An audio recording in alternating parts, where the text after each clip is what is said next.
Whenever you're going on to Medicare, you have an opportunity to, subsidize, further protect your coverage, whether you're doing a Medicare supplement plan or a Medicare Advantage plan, you're still going to have out of pocket costs. And the way we protect you with those out of pocket costs are with umbrella policies. So obviously, Medicare, a plan with a prescription drug is always going to be your foundation, the base of your coverage.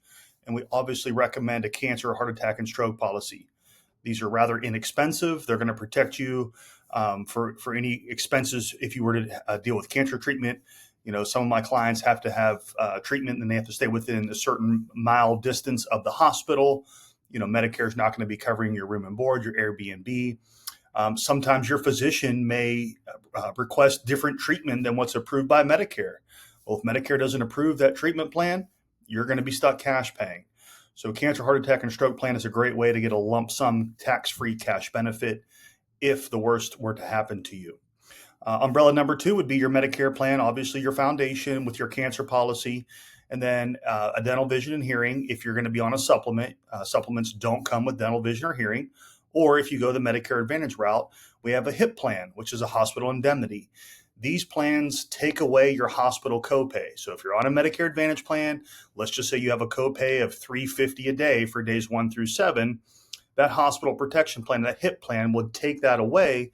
And again, these are inexpensive policies, around $30 a month, maybe a few dollars more, a few dollars less, depending on your age and zip code.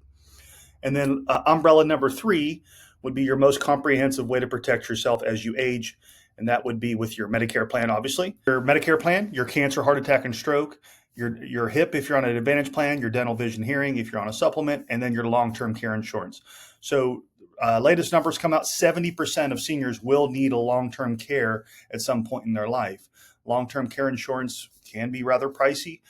If you have assets that you're trying to protect, leave an inheritance, a legacy, this is a great way to hedge that. Long-term care can also, this is the reason most people get long-term care. It can actually help you stay in your home. So this can cover nursing. It can actually pay your family members to care for you.